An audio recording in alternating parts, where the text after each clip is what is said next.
Saya ke kamar jenazah, malam-malam ada sesuatu keperluan, setelah lampu dinyalakan, tahu-tahu dia menyolek saya dari sampingnya, samping kanan saya. Siapa itu? Itu yang arwahnya yang Mr. X itu.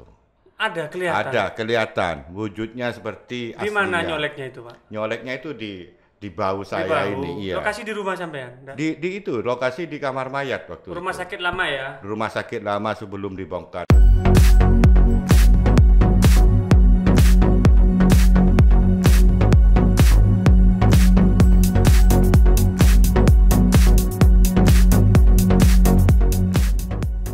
Oke, bismillahirrahmanirrahim. Assalamualaikum warahmatullahi wabarakatuh.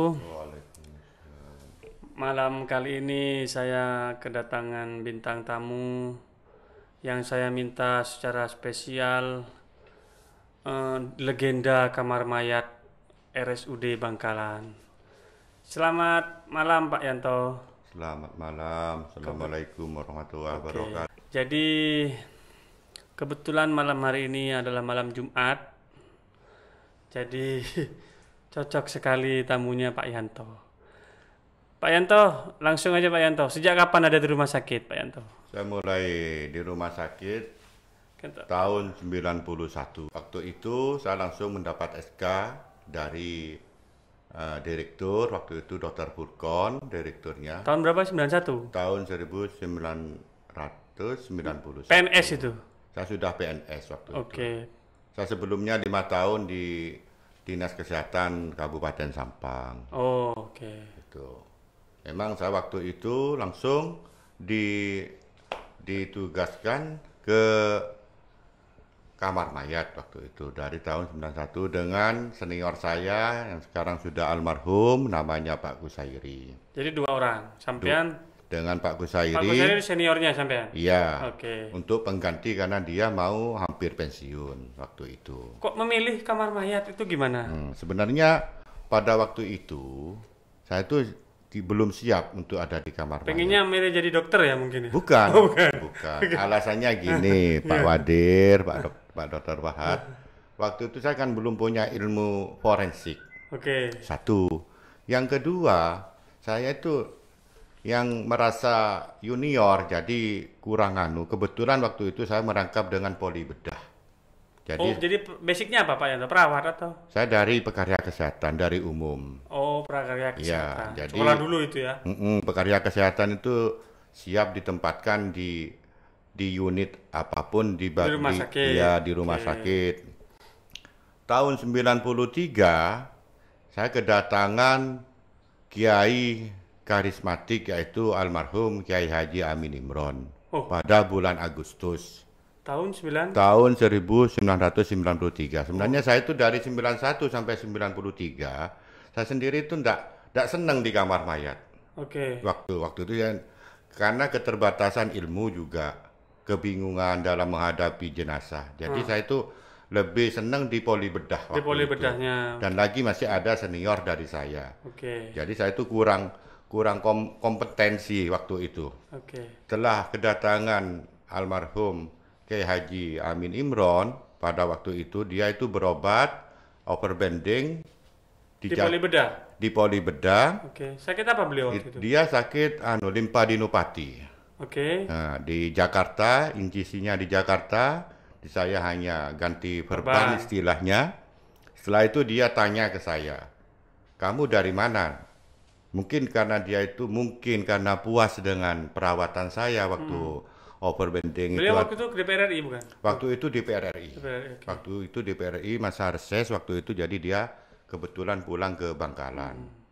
Berhubung waktu itu karena kiai karismatik di Bangkalan plus DPR pusat, maka pimpinan Rumah Sakit Bangkalan juga Atensi. atensi ke poli bedah.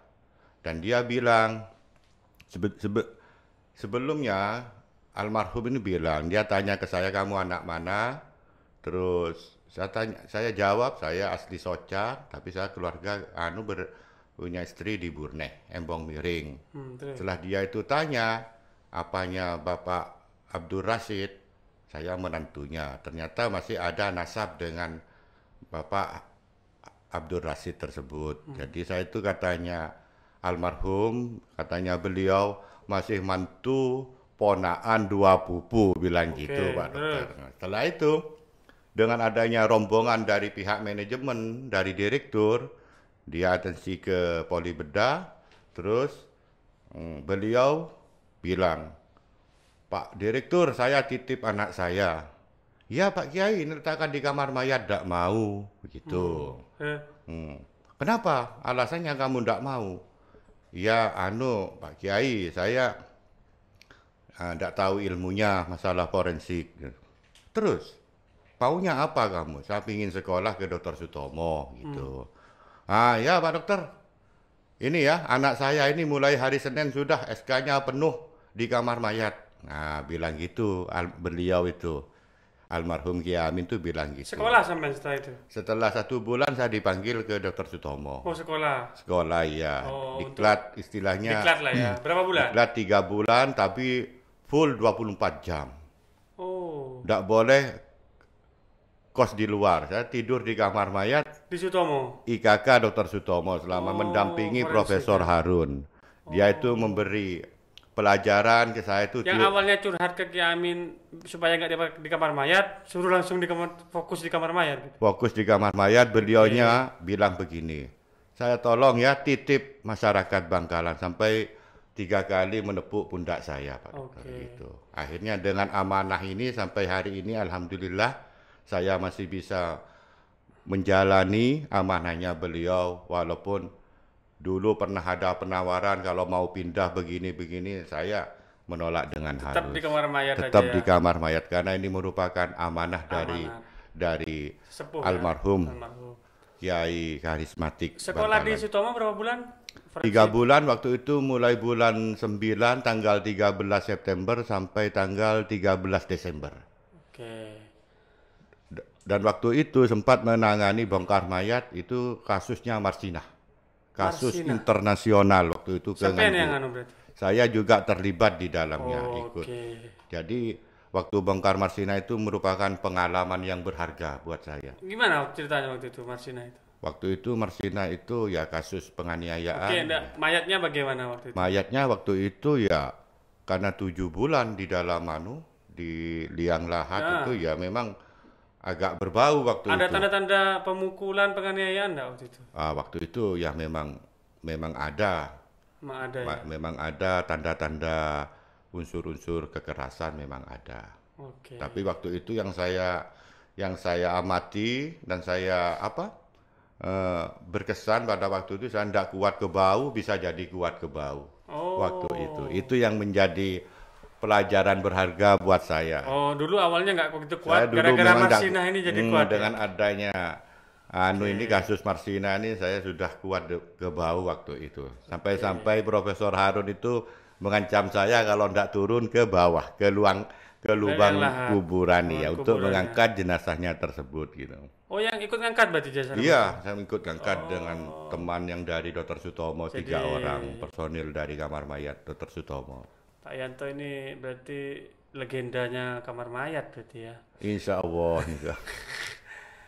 Apa Pak, selain tadi istilahnya kan pesan lah dari sesepuh, dari tokoh, kiai yang waktu beliau ada kan menjadi panutan kita semua ya.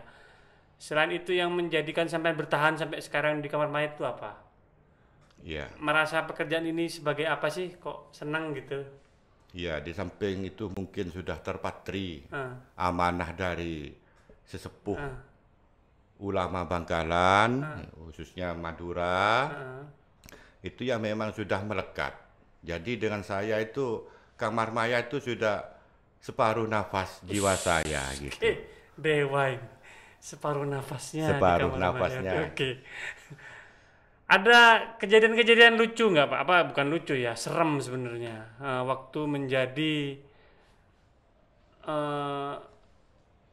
Betul. pemusaran jenazah lah. Ya waktu dulu-dulu itu gimana kejadian-kejadian lucunya? Pernah itu pengalaman yang sangat mengerikan waktu itu. Waktu itu saya menangani seorang Mr. X dengan statusnya dia itu orang gila. Meninggalnya di depan SMP 3 Tahun berapa Bangkalan. kira-kira?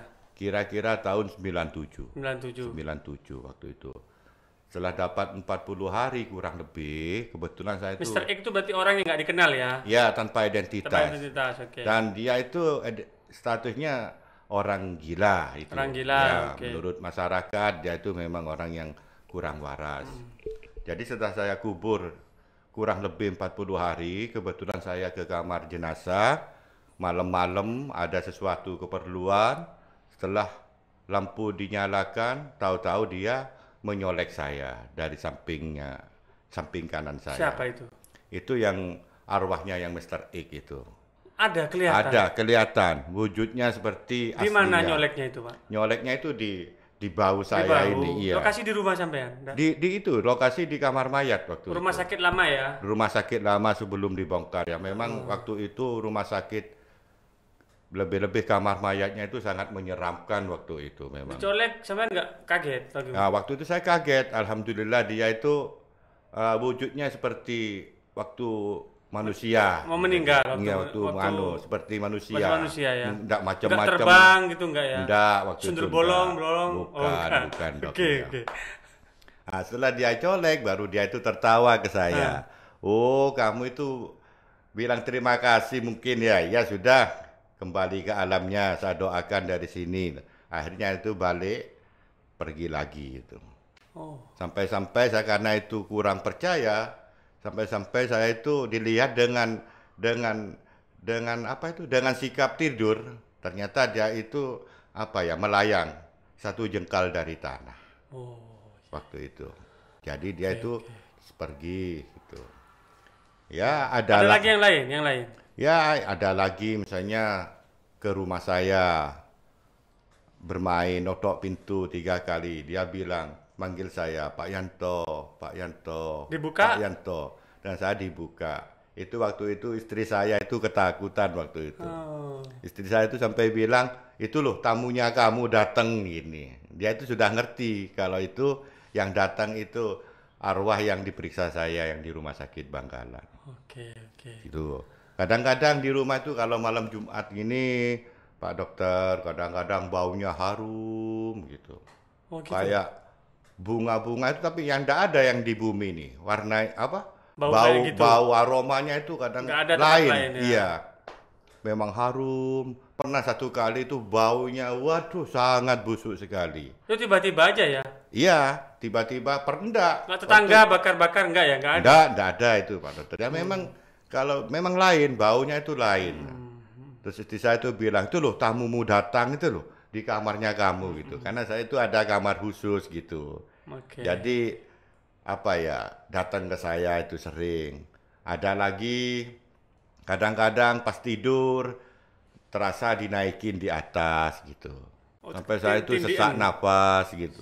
Saja bahasa anunya apa itu? Ketindian. Oh iya, iya. Iya, ketindian dari atas terasa waktu itu ya. Dan kalau saya sudah ingat karena itu dia pamitan atau gimana, ya saya doakan semua. Dan saya tidak lupa tiap malam Jumat saya doakan arwah-arwah yang di kamar mayat mulai saya pertama merasa memeriksa Nah, siapa yang tulis tuh Pak? Dari sampai depan, akhir ini. siapa arwahnya ditulis gitu enggak ya? Enggak, enggak ya? tapi ada di register ada dong. Oh, ada ya, di register ya? ya. Pertama Tuh. mulai menangani Nanti jenazah. sampean kalau kan dituliskan itu jadi testimoni gitu. Testimoni. Testimoninya. Kalau selama di ambulan nyetir gitu ada yang tiba-tiba nyolek gitu. Enggak ada ya? Enggak ada, memang saya itu bukan waktu itu memang kebetulan. Kalau di ambulan enggak ada ya? Enggak Nggak ada, ya? enggak ada. Kebetulan pernah saya Pak punya ambulan dari lelang dari Pemda Bangkalan tuh pernah pas berangkat pas jalan ambulannya pas melaju kencang tiba-tiba lampunya padam semua pernah gitu. Oh, Jadi kurang begitu. iya, ya memang Nggak ada yang kayak di film-film itu ya, Bang Bokir gitu, beli-beli. Nggak ada ya? oh enggak ada. Nggak ada ya? Enggak ada. Insya Allah enggak ada. Nggak ada kalau ya seperti itu, ini. Iya. ya, cuman Ya. sekarang- Ya kalau yang namanya kamar jenazah ini kan tempatnya arwah yang masih penasaran atau si gentayangan atau permasalahan secara hukum di dunia belum selesai seperti pembunuhan, terselubung atau gimana atau bunuh diri, itu kan arwahnya belum juga diterima oleh Allah Subhanahu wa taala. Kalau selama di dunia ini urusan hukumnya belum selesai. Itu kata petuah dari para kiai gitu. Kata Pernah gimana siang-siang itu terlihat orang duduk yang sampean pernah yang pernah saya periksa itu. Periksa. Iya, pernah duduk-duduk Pak Dokter. Pas azan duhur itu pernah duduk-duduk. nggak gini. kaget sama lo ini Kaget yang dulu. dulu itu. Saya ya sempat ya ada 1 detik lah waktu itu sempat melihat, dan itu saksinya ada tetangga. Jangan-jangan sampai nanya ilusi aja Pak. Enggak. Orangnya nggak ada Waktu ya. itu memang waktu itu. Loh kok belum pulang Pak Yanto gitu. Ada tetangga rumah sakit itu cari apa kangkung untuk makanan apa kelincinya katanya. Loh, ini Pak Matiksan kok belum pulang, padahal Pak Matiksan itu setahu saya sudah pulang duluan. Saya curiga, wah ini lihat apa-apa, makanya saya lari ke tempat yang dituju itu. Ternyata saya masih bisa melihat kira-kira 1 detikan gitu. Sekarang Pak Yanto nih, bedanya kalau dulu kan meninggal biasa ya, meninggal nggak ada penolakan orang. Lah sekarang ini kan musim COVID ini, musim pandemi ini gimana sampean mengatasi tekanan-tekanan masyarakat, macam-macamnya, itu kan kadang orang nggak percaya. Gimana? Rasanya sekarang curhatannya sampean curhat lah sekarang gimana? Ya, sekarang Ah, dengan adanya wabah COVID-19 ini, yang pasien yang meninggal di rumah sakit ataupun di luar rumah sakit, memang seyogyanya pakai protokol kesehatan COVID-19. Ya, masyarakat kadang-kadang tidak percaya atau merasa terganggu dengan efek sosialnya kalau misalnya nanti nyampe di rumah. Dengan itu kita harus sabar, memberi penjelasan sampai sedetil mungkin agar keluarga tersebut mengerti untuk apa kita itu pakai protokol. Satu, untuk menghindari rantai penularan virus corona tersebut gitu. Yang kedua, memang kita itu sesuai fatwa MUI dan protokol Departemen Kesehatan, selayaknya jenazah itu memang dilakukan cara mencucikannya dengan tayamum. memang banyak yang menolak tuh Pak Yanto. Ya, banyak yang menolak memang. Kalau memang keluarga itu dari pihak kita, dari rumah sakit, khususnya pengurusan jenazah sudah memberi penjelasan masih kurang menerima, kan kita itu ada gugus tugas yang diketuai oleh Bapak Bupati, wakilnya Kapolres, dan Dim. Maka saya arahkan ke bagian keamanan, bagian penanganan, pengamanan dan keamanan dari satuan gugus tersebut. Setelah diberi penjelasan sama beliau, akhirnya keluarga ada yang nerima gitu. Oke, jadi kan isunya gini, sengaja jenazah dibuat kayak gitu, dapat banyak uang nih. Tim jenazahnya dapat banyak uang, gimana Pak Yanto isu itu Pak Yanto? Ya, alhamdulillah sampai hari ini kita belum dapat. Jadi sampai hari ini belum ada ya? Belum ada. Dari bulan Maret kita pertama Berarti itu menghadapi. isu itu nggak benar ya? Itu tidak benar itu. Oke. Jadi memang ada istilahnya tidak ada, kalau di COVID kan tukang angkut jenazah dapat puluhan juta, itu tidak ada ya Pak Yanto ya? Tidak ada itu. Tidak ada. Jadi saya kira itu malam hari ini karena Pak Yanto sudah dapat telepon dari rumah sakit. Ada jenazah yang harus segera ditangani.